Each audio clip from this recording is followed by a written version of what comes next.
तो अब इम्पॉर्टेंट ये है कि सबसे पहले मैं आपको गोल्डन रूल्स फिर से रिवाइज करवाऊँ क्योंकि गोल्डन रूल्स ही हमारे काम आने वाले हैं। जितना भी हम अभी अकाउंटिंग करने वाले हैं उसमें गोल्डन रूल्स हमारे लिए बहुत इंपॉर्टेंट है। 3 तरीके के अकाउंट्स हमने उस दिन पढ़े थे। एक हमने पढ़ा था रियल अकाउंट, दूसरा हमने पढ़ा था पर्सनल अकाउंट और तीसरा कौन सा पढ़ा था, याद है आपको? नॉमिनल अकाउंट पढ़ा था हमने। तीनों के कुछ रूल्स होते हैं और वो रूल्स अगर हम समझ जाते हैं तो हमारे लिए अकाउंटिंग बहुत ईजी हो जाती है। रियल अकाउंट्स होते क्या हैं? रियल अकाउंट्स आप सिंपल समझिए, ज़्यादा आपको डीप में नहीं जाना है। एसेट्स के अकाउंट्स को रियल अकाउंट्स बोलते हैं। जैसे कैश हो गया, बैंक हो गया, मशीनरी हो गई, ठीक है। और कौन कौन से एसेट्स आप याद कर सकते हैं वो बताइए आप? लैंड एंड बिल्डिंग हो गया, आपका जितने भी एसेट्स होते हैं वो सारे रियल अकाउंट्स कहलाते हैं। तो रियल अकाउंट्स में हमारे पास क्या रूल चलता है कि डेबिट व्हाट कम्स इन, इसको थोड़ा सा अपन शॉर्ट में लिखेंगे जिससे कि मैं आपको समझा ज़्यादा पाऊँ और लिखना कम पड़े। डेबिट व्हाट कम्स इन, ठीक है, डेबिट व्हाट कम्स इन होगा और क्रेडिट व्हाट गोज आउट। अब ये समझने की कोशिश करते हैं कि ये क्या बोलना चाह रहा है, ठीक है। उस दिन हमने पढ़ा था, उसी दिन की कहानी यहाँ पे रिपीट होने वाली है। हमने पढ़ा था कि कैश होगा, बैंक होगा, मशीनरी होगा, ये सारे एसेट्स हैं। एसेट्स जब बढ़ेंगे तो हम उसको डेबिट कर देंगे और घटेंगे तो हम उसको क्रेडिट कर देंगे। यही पढ़ा था हमने। ये वही बोल रहा है कि डेबिट व्हाट कम्स इन, जो जो आ रहा है हमारे पास उसको हम डेबिट कर देंगे और क्रेडिट व्हाट गोज आउट, जो हमारे से जा रहा है उसको हम क्रेडिट कर देंगे। ये किसके केस में है? सिर्फ एसेट्स के केस में, और एसेट्स को ही हम रियल अकाउंट्स बोलते हैं, ठीक है। फॉर एग्जाम्पल, यहाँ पे एग्जाम्पल लेते हैं कि मैंने आपको कैश दिया, ठीक है। मैं बिजनेस हूँ और मैं अकाउंटिंग कर रही हूँ, तो मेरे पर्सपेक्टिव से सारा काम होगा। आपका नाम है राम, ठीक है। तो राम ने मुझसे 5,000 के गुड्स खरीदे राम ने मुझसे, ठीक है, और 5,000 रुपये बदले में मुझे दे के गया।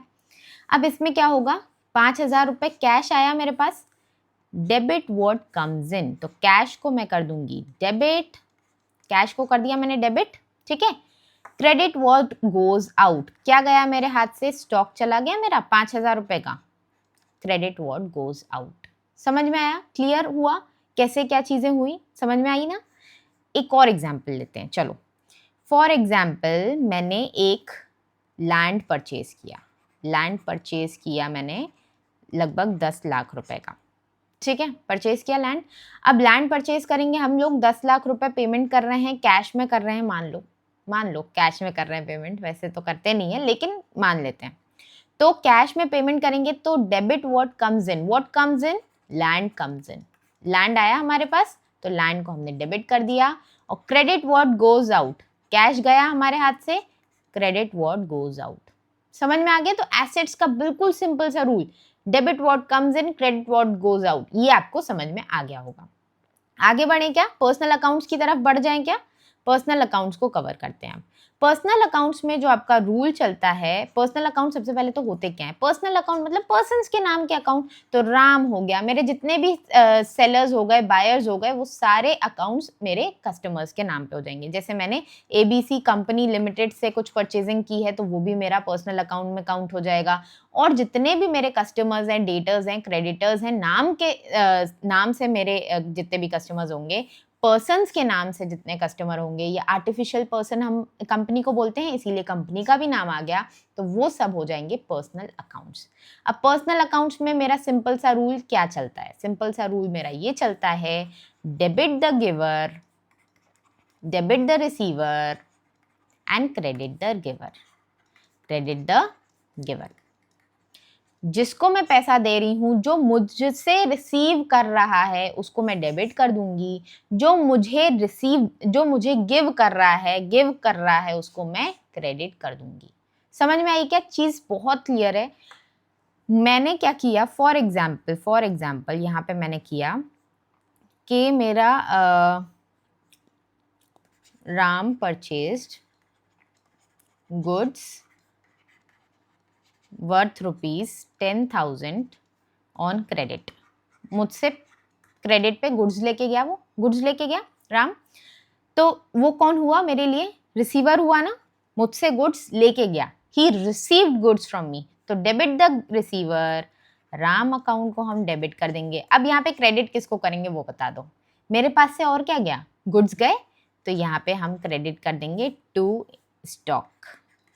स्टॉक अकाउंट क्रेडिट हो गया, सिंपल। अब एक और एग्जाम्पल लें। फॉर एग्जाम्पल, श्याम से मैंने परचेज किए, Shyam sold furniture worth ₹50,000 on credit to me. मुझे श्याम ने 50,000 का फर्नीचर बेचा, तो क्रेडिट द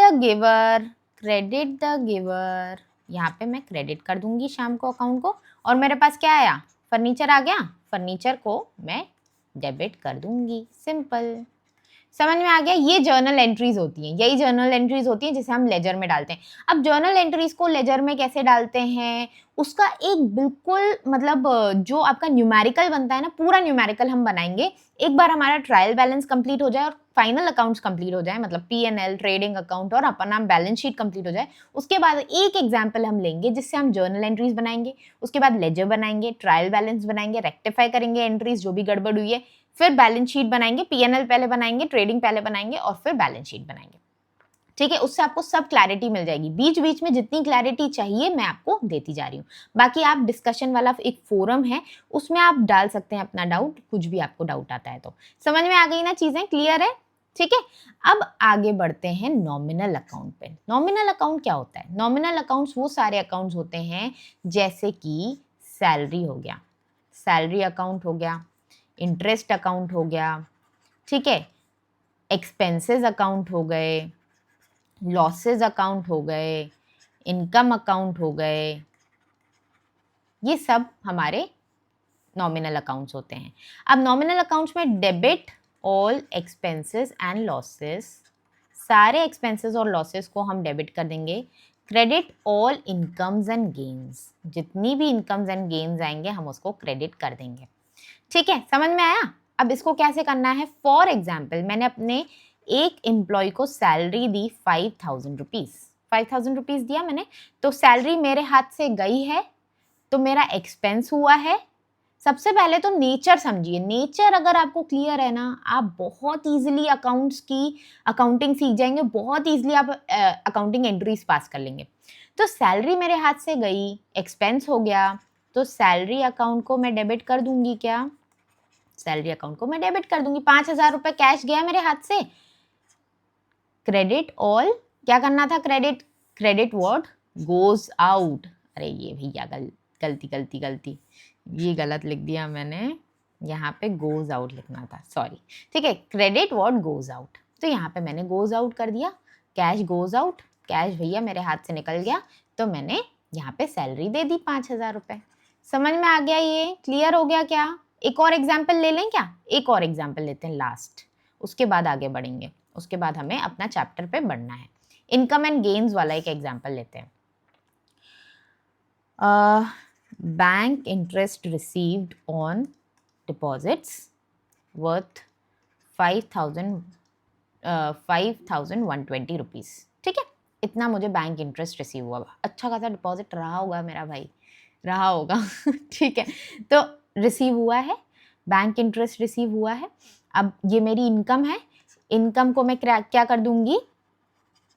क्या कर दूंगी भाई? मैं क्रेडिट कर दूंगी। Credit all incomes and gains, credit all incomes and gains, और बदले में मेरा क्या हुआ? बैंक बैलेंस बढ़ गया या कैश बढ़ गया? बैंक बैलेंस बढ़ा ना, तो बैंक बैलेंस उतने से डेबिट हो गया।